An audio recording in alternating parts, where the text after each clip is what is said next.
NL, do you have tennis or pickleball energy? Honestly, maybe I'm flattering myself.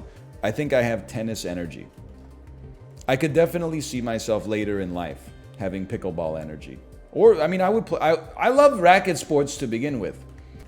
My main reason for thinking I have tennis energy is that I'm not 55 years old, which is like a prerequisite for being good at pickleball. And then secondarily, I took tennis lessons for 2 years as a kid and really enjoyed it. So I'd say that I think I've got tennis energy, speaking from experience. Why'd you stop? Well, okay, so at first I took them at like a combination golf course tennis facility, and it was really good, but it was also like a long drive for my parents to drop me off. So then like the next summer, I took courses at like the local tennis courts, which was much closer, but I was like 12, my instructor was 15, and like on the first day, I was like, I'm better than the instructor. So we basically would just get together like once every 6 weeks, and my parents would pay her like $40 a session for me to beat her ass in tennis. Like, and then at that point, I was like, I didn't really learn much from the last lessons, so maybe I'll just play video games instead. And they were like, that's fine. Her? Yeah, bro, women play tennis too. You asshole. This is a classic bit for the librarian, by the way. I still wonder what would have happened if they had, because when I first went to tennis lessons, I am ambidextrous. So rather than have a backhand and a forehand, when the ball came to the side that my racket wasn't on, I pivoted the racket to the other hand and hit a forehand, okay?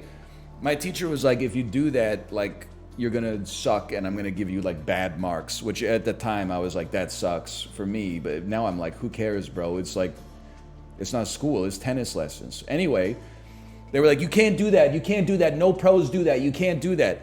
And so I switched to having a two-hand backhand, which I'll admit feels freaking sweet when you go and you give it like a good one. That being said, how does he know that I can't do it in pro just because nobody's ever done it before? All of a sudden you got like Sean Marion, and he's playing college ball, and everyone's like, he's not going to make the NBA with form like that because his release is like impossible to time in NBA 2K. Then he plays like 11 years on the Phoenix Suns and becomes one of the first people to pioneer positionless basketball, okay? I could have been the Sean Marion of the Pro Tour. I'm not saying I would have been Pete Sampras or Roger Federer or something like that, but I could have been like Michael Chang, and they would have been like, look at how cool this guy is with his double forehand or something. You know what it is I feel like someone who like, basically, I was like a left-handed person in the 1930s. My teacher was like, you have to write with your right hand. And I was like, why? It feels better to write with my left. And they're like, you wouldn't get it.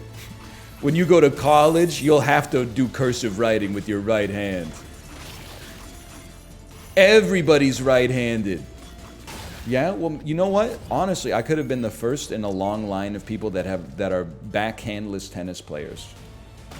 I don't really hold it against the teacher. Like, I mean, he was just doing what he thought was best. I hold it against society, to be clear. Just don't listen to people? No, I'm a people pleaser. I love listening to people. And then holding it against them later. Man's so old, he learned cursive. I mean, I was like 7 when I learned it. Like, I'm not gonna take any responsibility for learning cursive.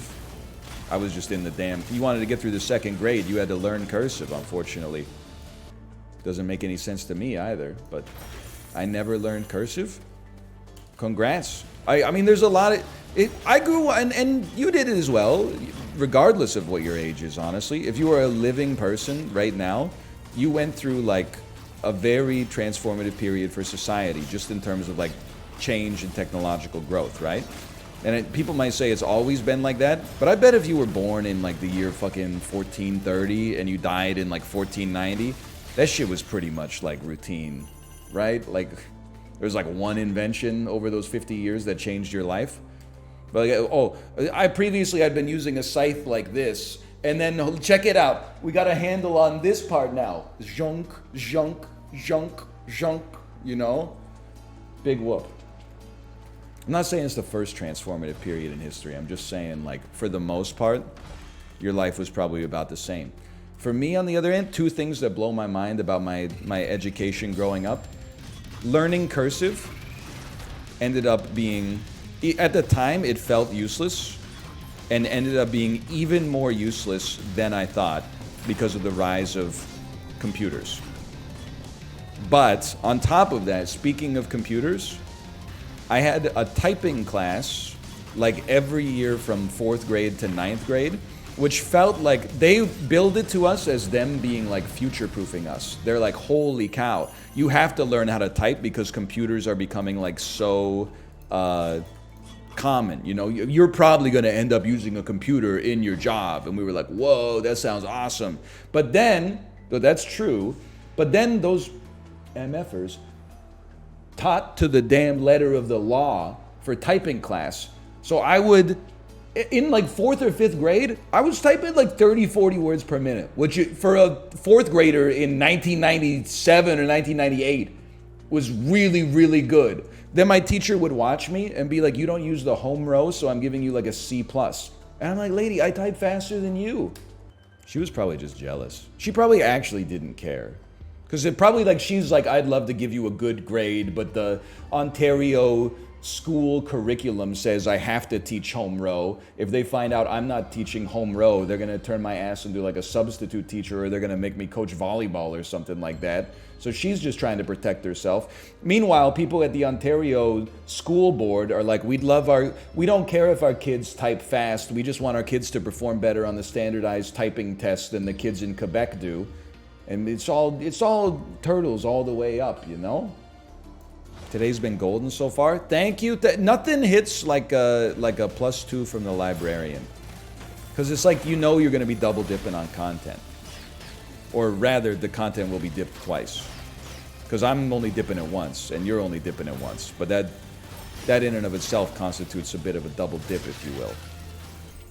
Dip these nuts in your mouth? I can't. They're your nuts. You have to dip them in my mouth. But don't do it. I will bite them off. Oh, bully, bully, bully. I'm not bullying you. You say you tried to assault me.